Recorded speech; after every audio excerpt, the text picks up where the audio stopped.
Can you introduce yourself, please? Hi, I'm Katharina Weinstock. I'm a PhD student in art history and media theory from Germany. And I'm here in California to do a residency. I'm living in Concord, an art space in Los Angeles at the moment. The residency is for 2 months.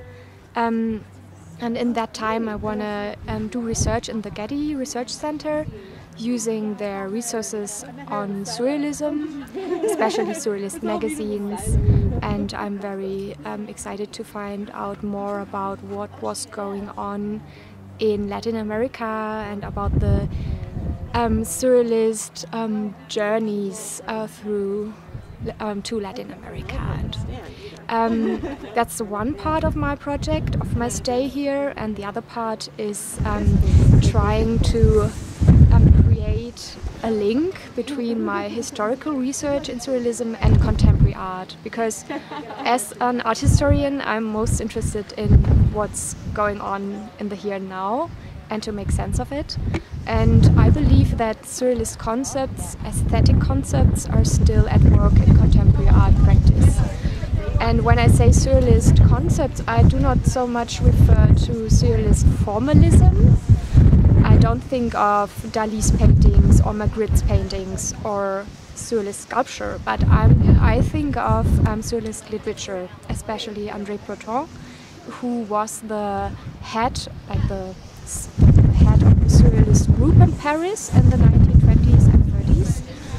And I'm very much inspired by his writing, like for example Mad Love, the novel, or Nadia, where he describes his flaneurship through Paris and in strange encounters with people or with objects he found on the flea market.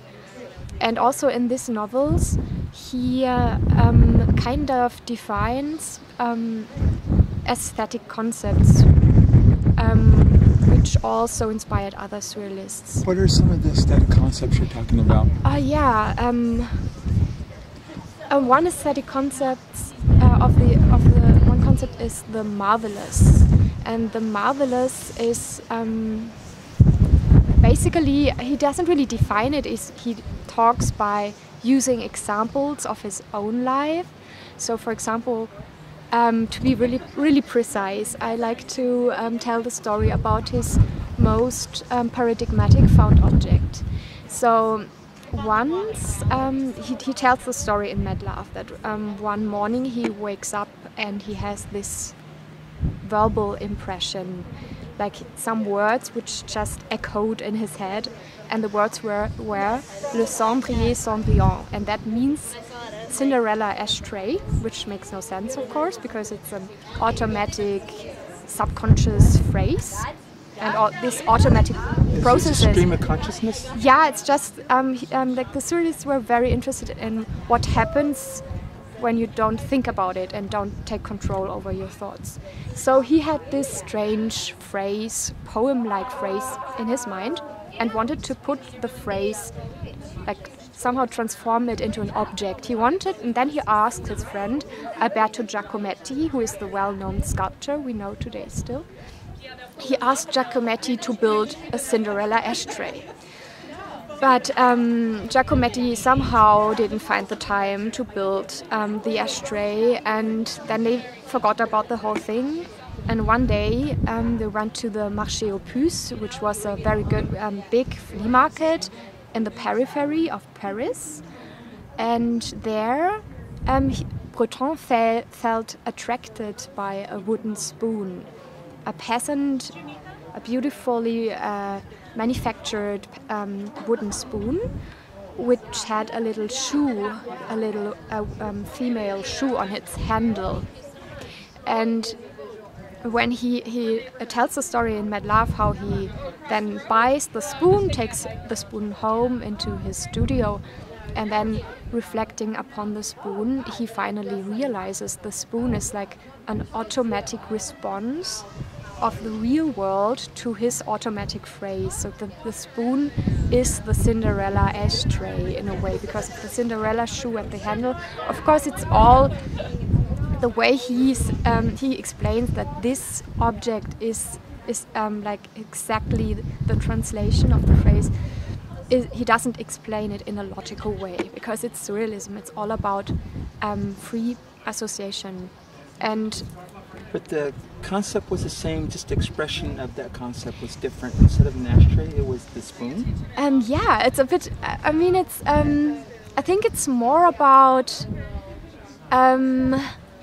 how when two things come together, they make sense. But let me try to explain that in a better way. Is it happy serendipity or yes, synchronicity? It's about serendipity. For him, it's the spoon. He explains the spoon as a something he encountered in the everyday world, which had absolutely poetic meaning for him. So for everyone else who looks at the spoon, it's just a wooden spoon. And for him, the object becomes poetic and gains artistic value. Of course, only because of this little story he had in the back of his mind. And it's all about, the surrealism is all about transforming everyday experience into artistic experience. They also use the word convulsing everyday experience. They also, when I say convulsing, I think of the concept of convulsive beauty. It's a concept Breton formulates in his novel. And yeah, so to come back to the exhibition, I've got a bunch of these concepts which are a bit hard to explain, as you realize, in the back of my mind, and I'm trying to put them in better words and to find similar concepts in contemporary art. And I already found some very interesting artists. One artist